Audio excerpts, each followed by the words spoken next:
Hi there, in this video we're going to look at something called levels. It's the thing I do the most in Photoshop. I open up an image and I sharpen up the blacks and the whites. Ready, steady, cool, huh? Here's another example, looks good, and then bam, looks better. All we're doing is making the blacks and the whites super strong using something called levels. Let's go and do it now in Photoshop. All right, let's get started. So from your exercise files, go to File, Open. And we're working in our exercise files and we're going to be using O2 color. So double click to go inside there. Inside of here, we're going to open up levels O1. Click open. All right, so first thing is we're going to find this adjustments panel. Okay, so this is where we find a lot of the adjustments we're going to do in this color section. If you can't find it, go up to Window and come down until you find adjustments, and it should have a little tick next to it. Cool, and if you hover above them all, you can kind of see, I can't point to it as well, but you can see the name appears up here, watch. Okay, so the one you're looking for is levels. It's this kind of histogram looking bar chart type thing. Click on him once. Cool, and what ends up happening is nothing. Except to know that we've got this little new layer that we'll talk about in a little bit, and this big ugly thing opens up. Okay, now this thing is simpler than it looks, okay, because let me show you the technique here. Basically, this is all the color information in our document. And you'll notice down the bottom here, there's a black little pointer, there's a kind of a gray one and a white one. Basically what it's showing is that there's no really white information and no really black information. There's a chunk of other stuff. There's quite a lot of light gray. You can kind of see in here, there's a lot of light gray.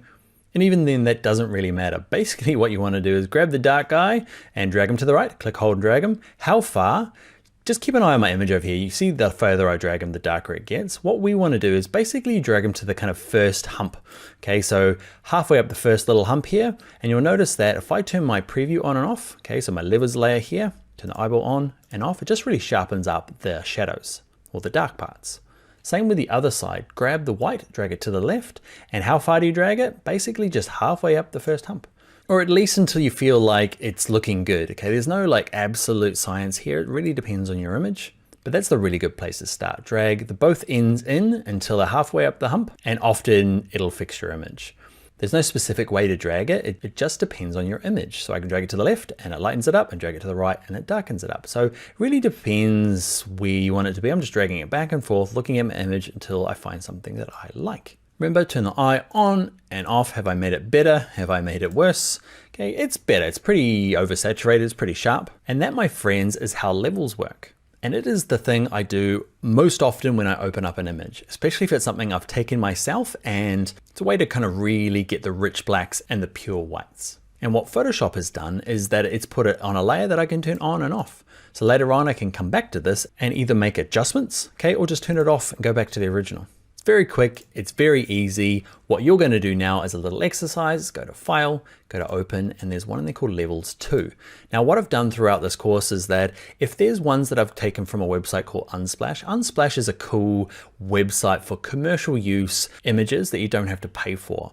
Okay, the only thing that they require is that you leave the artist's name and where it came from. So that's what I'm doing. So this one here came from a paid stock library site. They don't require it. I paid to use it. This one here I didn't pay for, but Matthew Hamilton and his amazing photography just needs to be credited here.